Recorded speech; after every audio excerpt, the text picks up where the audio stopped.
All right, Nannie, so the first segment I want to talk to you about is your growing up years from 1929 to 1949. So tell me about what are your earliest memories in life in that time. So you're born March 24th, 1929 in Gladys, Virginia, right outside of Lynchburg. Talk to me about just freely talk about growing up and what you remember. Well, our first memories was us going into our big sister's wardrobe, pulling out their dresses, high-heeled shoes, taking them out to the barn where we had a playhouse, and dressing up and pretending we were parents and we had children and tried to act like the adults.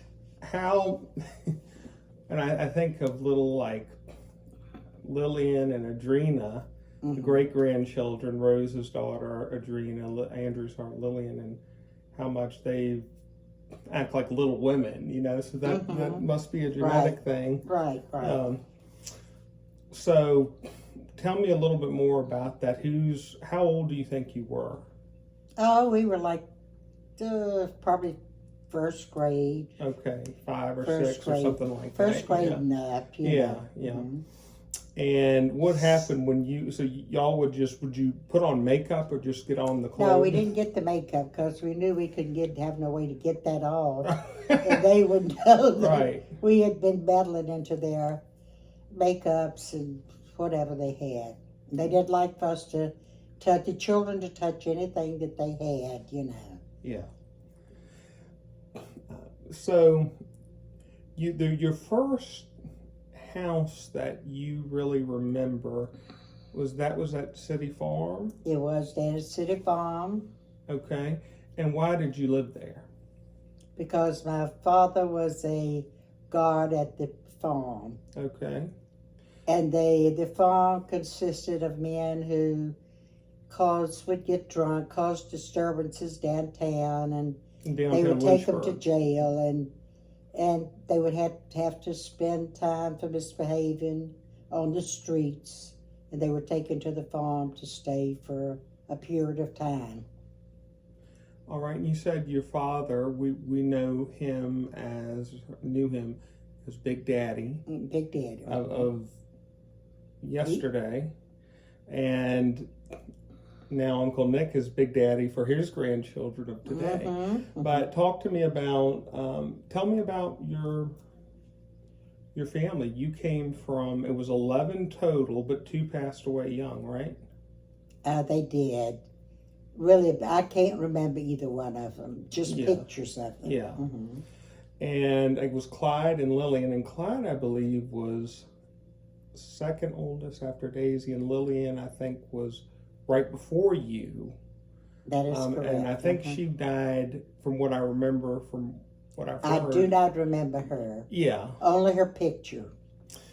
And I remember Daisy telling me stories of around when she died, some kind of crazy stories that they thought there was a ghost or something.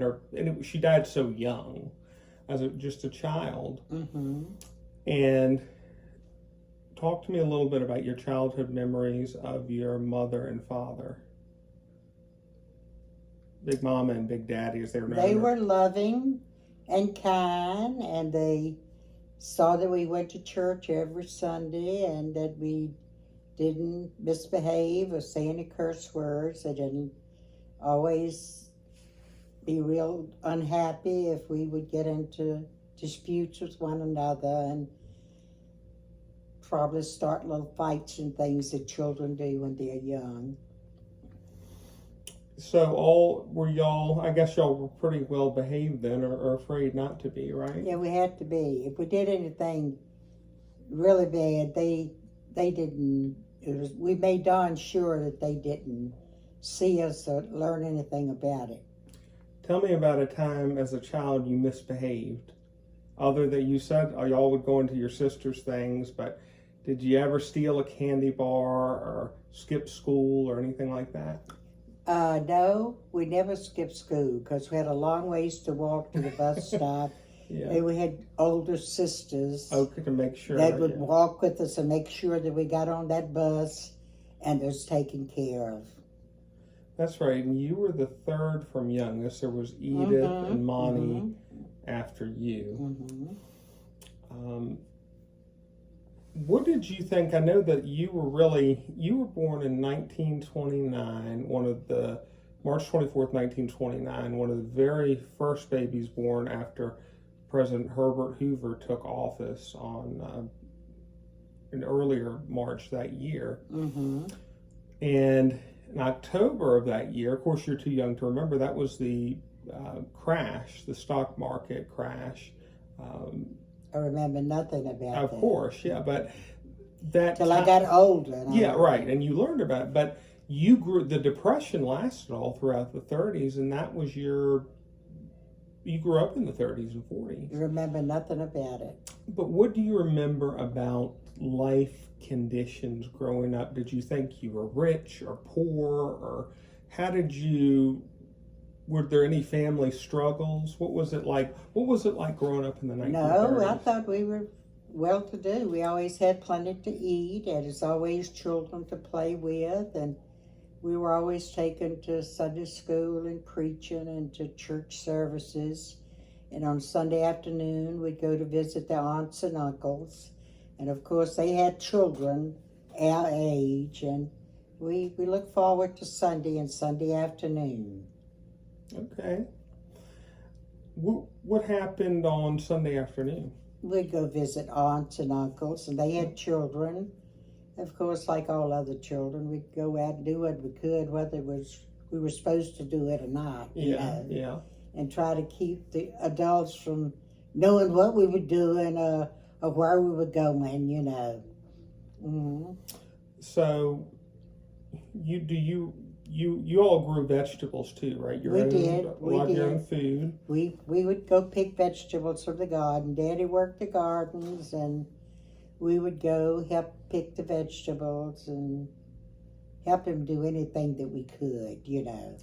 We weren't made to do it, but we wanted to. Yeah. We wanted to be in the middle of everything because we were bored and didn't have much to do. Didn't have phones or computers or.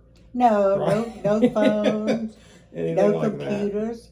I can remember we didn't have a radio. Wow. Well, you also told... And then when we finally got them, we liked to watch the stories. They would come on in the afternoon. Yeah. That's right. Before they had television soap operas, they had on the radio. That's right. That is correct. I learned about that. So what was playing like back then? I know you helped in the garden, but did you just? No, Daddy did. The boys helped a little bit, but the girls, Daddy'd rather you stay out. We would help pick vegetables. Right. He'd That's rather what us stay out and not be stepping all over the plants and what have you. Right. So what else did you do when you're not in school? Just we were made to stay outside and play while the adults or the older children, and when you got older, you had to help do the housework. But until then, you would go outside and play in the fresh air. And did schools today are big on, and it's kind of controversial, especially at the younger grades, but schools today are big on, a lot of them, assigning homework. Do you remember in your primary years, elementary years of school, did you have homework or assignments you had to bring home? At the first grades, we did. First few grades, I don't remember. You didn't really have, No. And so you were able to just come home, play, get a good night's rest, That's and right. get right back. You have to do the homework. Help the older sisters do the outside work. The outside work, right? The literal homework. Tell me a little bit now about. I'll go outside and play. You have to be helping them outside the yard in the fresh air playing. So tell me about one of the big events of your childhood, your adolescent years, really, was World War II. Where were you when World War II broke out, when President Roosevelt announced that we were going to war? I think I was working then. Well, that's probably along. I know there's so many wars. That may have been Vietnam, but World War II. We're talking about 1941. I think is when the U.S. got Did my involved. brothers go? That both of them went. Yeah. I remember my mother being very sad because she knew that both boys would be drafted. They had to sign up to go, because they were of age. And she was very unhappy about that. But they seemed excited about going, I think John was going to Tech then. Okay, right. I believe he was. And he had taken military training at Virginia Tech. And he was excited about it. And he went in and he became a paratrooper when he went in. So they didn't hesitate one bit. Your brothers they were proud to serve their country. And Marin was stationed at Fort Story. At Fort Story in Virginia Beach. At Virginia Beach. And what about Uncle John? If you remember where he was stationed. I don't think he ever was at Fort Story. I think he went to college. Well, when he was drafted, I mean. When he was drafted to the Army, I think he was going to school then, into college. What I'm saying is, but he went off to the war, right? Oh yes. Yeah. Yes. So he went overseas. When they declared the day that they declared peace, my brother was on the way over, and Mama was so excited because she was so worried about him, and probably had prayed for weeks that he wouldn't have to go. Yeah. But on the way over, the peace was declared. And then it's also true, I've heard, that Uncle John was an honor guard for President Dwight Eisenhower, who was then a general. He was. We have a picture of him. On the way back to the States, he was one of they called him aides. He was an aide of his back to the States. And we have a big picture of him. You've seen Eisenhower and John? Yeah. In that big picture? Yeah, sure. He was one of the aides back to the States after World War II. Okay. I think he was walking right next to him. It might have been one boy in between them. And so the war, that went till 1945. Now, that was right along when you were starting high school. So tell me about high school. What do you remember about? I remember from being a child, one of your teachers who lived a long time was Mr. Wright. But what do you remember about Brookville High School? You were in the class of 49. Lots of fun because I was a good basketball player.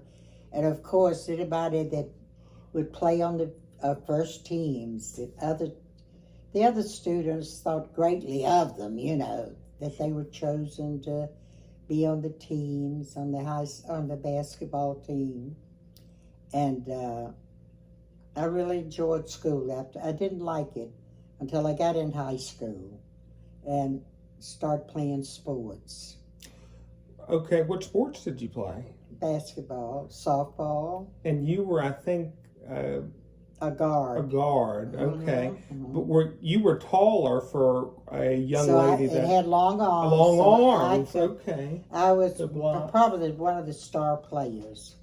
And how did your mother feel about you playing basketball? She didn't like it too much. Coach Winston Mallon, I don't know what he taught, but he was very, very persuasive. He ended up being what was it, president or something of EC Glass. Okay, the principal. He talked to her about that. And after that, she didn't want me to play. She let me play he talked into letting me play basketball. And from then on, I played the high school years on the first team. And then I went on to play 2 years at Lynchburg College, the 2 years that I went to college. I played basketball. So to Lynchburg College. Now, I'm going to come back to that in the beginning of the next segment. But what kind of marks did you get? How were you? You had to pass in order. So it made me study more in order to stay on the team. Okay, to stay, exactly. So I began to make better grades. Do you remember your high school graduation? I do. You do? Oh yes. What do you remember? I really thought I was something. That was a day. I was grown then. I felt like I could more or less do more things that I wanted to do. Because back in those days, really, graduating from high school, that was a pretty good accomplishment because a lot of people had to drop out, especially men. That's right. Work That's on the right. farm. Mm-hmm. Oh yeah, that was an exciting day. That was the first big event of the school year. Okay, well, that's going to wrap up our first segment, and we'll come back in just a little bit.